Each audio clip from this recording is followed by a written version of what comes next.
Break पर स्वागत। आज खोलिब रत्न भंडार महाप्रभु रहस्यमय रत्न भंडार खोलिबा को नहीं लागी रही समस्त कल्पना जल्पनार अंत घटवा जाउछि।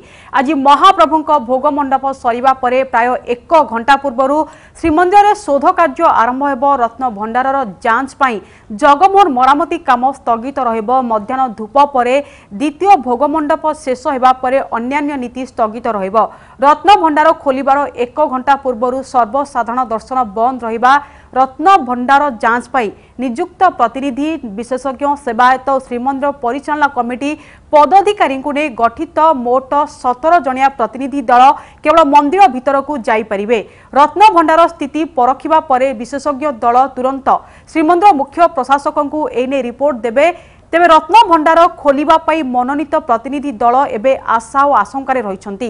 गोटे पटे रत्न भंडार दर्शनर उत्साह, अन्य पटे कोनोसी अघटनर आशंका सेमानकु महाप्रभुंक शरणापन्न हेबा लागि बाध्य करिछि। अन्य पक्षरे रत्न भंडार खोलिबा पाई प्रस्तुति चूड़ांत हेबा परे श्रद्धालु सेवायत महल रे मध्य उत्सुकता देखा देइछि। दीर्घ 34 वर्ष परे रत्न भंडार खोलिबाकू जाउथबारु आजिर से महार्घ समय को समस्त प्रतिक्रिया रही। श्रृंखलित नीति संपादन पई सब प्रकार व्यवस्था सह पुलिस पक्षरु मध्य सुरक्षा व्यवस्था को कड़ाकड़ी करा जायछि। मंदिर भीतर बाहर 4 प्लाटून पुलिस फोर्स मुतयन करा सह श्रीमंदिर 4 द्वार रे पुलिस मुतयन करा बोली एसपी डॉक्टर सार्थक षडंगी सूचना दैछंती। ए संपर्क अधिक सूचना आम सह फोन लाइन अच्छा आम रिपोर्टर बिरंची नारायण दास। बिरंची जहाँ की सूचना मिली आज खोलिब रत्न भंडार और महाप्रभु रहस्यमय रत्न भंडार खोलिबा को नहीं लगी रही समस्त कल्पना जल्पनार अंत घटी। तो वर्तमान अपडेट सूचना कौन रही बिरंची? देखो कादम्बरी जहाँ आप कहते दीर्घ 34 वर्ष पर महाप्रभुंर से रहस्यमय रत्न भंडार पुनर्बार आज खोलिबा को जाउछि। जो पूर्व जो रत्न भंडार खोल जाता कादम्बरी से समय बाहर भंडार खोल जाता, तो जो भीतर भंडार जो रही जहाँ को नहीं बर्तमान समस्त कल्पना जल्पना लगी रही वाद विवाद देखा से अपेक्षार अंत घटेगा जाऊँगी। आज बाहर भंडार और भीतर भंडार खोलिया जाऊँगी। पूर्व श्रीमंदिर प्रशासन 10 जनिया कमिटी स्थिर करते, तो परवर्ती समय गत काली 17 जन पहुंची। 17 जनिया कमिटी जो करा जायछि रत्न भंडार जांच करने से एएसआई 2 जन अधिकारी अच्छा, कोर कमिटर 2 जन अधिकारी अच्छा, सहित जो 10 जनिया कमिटी जो रही 17 जन करागला। से श्रीमंदिर मुख्य प्रशासक, जिलापाल, एसपी, कमांडर जो रही रत्न भंडार सब कमिटी तार 2 जन जो रही कर्मकर्ता से सामिल होती। तेज ये 17 जन किभली भाव जो महाप्रभुंर जो भोग मंडप रही नीति रही से भोग मंडप सरीबा पर महाप्रभुंर रत्न भंडार खोल प्रक्रिया आरंभ करा। तेज जो रत्न भंडार खोलिया प्रक्रिया रही तार 1 घंटा पूर्व मंदिर शोध कार्य आरंभ हो, जार दायित्व नहीं एसपी सार्थक षडंगी। तो पुलिस प्रशासन द्वारा समस्त भक्त मानक श्रीमंदिर बाहर करा। श्रीमंदिर भितर 2 प्लाटून पुलिस फोर्स और श्रीमंदिर चतुर्पार्श्व जो 4 द्वार रही 4 द्वार सशस्त्र पुलिस बाहिनी 2 प्लाटून पुलिस बाहिनी जगी रहिबे।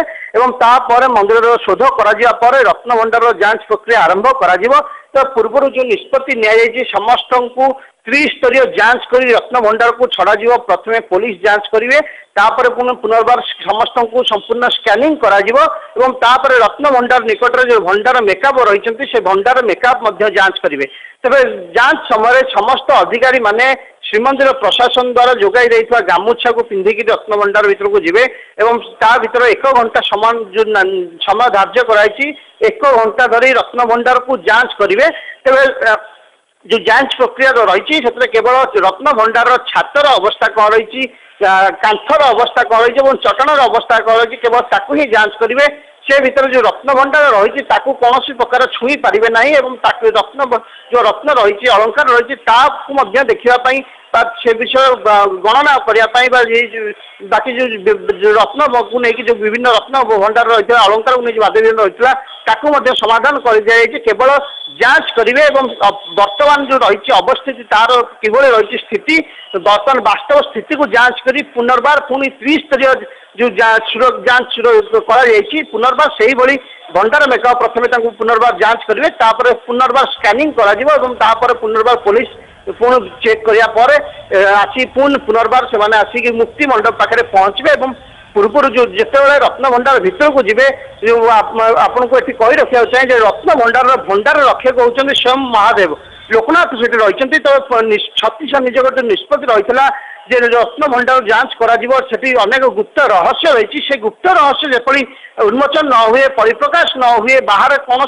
लोकों आगे सार्वजन्य न कराए से भंडार महादेव जो लोकनाथ रही समस्त नियम करेंगे और महाप्रभु को शरणापन्न हे शरणापन्न होगी शरणापन्न मनोभाव भीतर को जी भीतर जांच करके पुनर्बार फेरबे और जहाँ भी तथ्य आसो रत्न भंडार जांच को लेकिन से तथ्य को कौन आगे बाहर परिप्रकाश करेंगे ना केवल समस्त एकत्रित भाव एक रिपोर्ट प्रस्तुत करेंगे और रिपोर्ट प्रस्तुत कर श्रीमंदिर मुख्य प्रशासकों को से रिपोर्ट दिज्व से रिपोर्ट दे सारा पर पुनर्बार मंदिर बाहर को आसीपारे कादम्बरी बहुत बहुत धन्यवाद बिरंची आपण समस्त सूचना ये मो रिपोर्टर बिरंची नारायण दास जे कि आज खोल रहस्यमय रत्नभंडार और महाप्रभु रहस्यमय रत्नभंडार खोलने को नहीं लगी रही समस्त कल्पना जल्पना अंत घटी गोटे पटे रत्नभंडार दर्शन उत्साह थिबा बेले अन्यपटे कौन अघटन आशंका से महाप्रभु शरणापन्न कर विषय अधिक सूचना दूसरा मो रिपोर्टर बिरंची नारायण दास।